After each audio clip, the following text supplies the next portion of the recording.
the makers of Sonic the Hedgehog have made a bid for the firm behind Angry Birds to expand its presence in the mobile gaming market.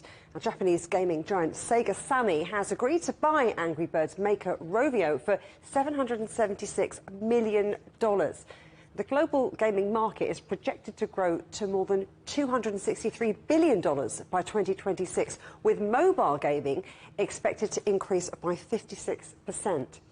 Angry Birds was the first mobile game to be downloaded 1 billion times, and the brand has also produced movies. Last year, Rovio said downloads across its portfolio of games had reached 5 billion.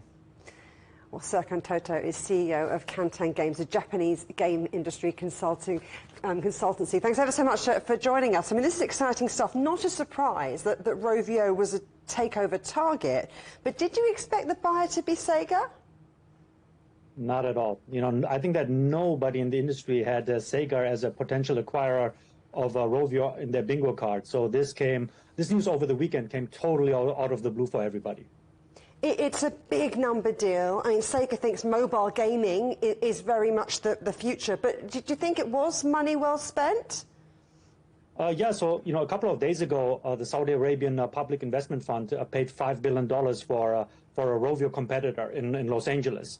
So compared to that, this deal is actually quite small when you compare it to that one. So I think that in my personal view, Sega could have gone for another publisher that maybe has like more IP, that is more diversified than Rovio, because Rovio has Angry Birds, but it doesn't have really much else in terms of IP. I think it will take maybe 2 or 3 years until we figure out if that was actually money well spent by Sega. I mean, I've got visions of Angry Birds and Sonic the Hedgehog as a sort of movie collaboration. But look, what's it going to mean for gamers? Yeah, so I think that Sega itself says, you know, that they want to have more exposure in the mobile gaming market. You just quoted some numbers. The mobile gaming market is massive, and Sega, at least outside Japan, inside Japan they're doing okay with mobile games, but outside Japan, you know, Sega's footprint is very, very small actually, right? So despite, you know, them sitting on IP like Sonic the Hedgehog, they could actually never make it on mobile in the West, for example.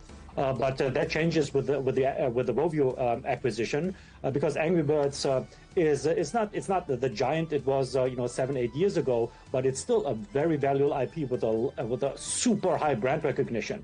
So you can the assumption that Sega will use Rovio's expertise to bring their IP, their games, some of their ideas to Western markets on mobile. That's the thing, isn't it? It's not just the games, it's the people, the brains behind it that are creating it all. Now, you mentioned that other huge deal, but let's talk about consolidation in the sector. I mean, is competition a concern? I'm thinking about the Microsoft Activision Blizzard deal.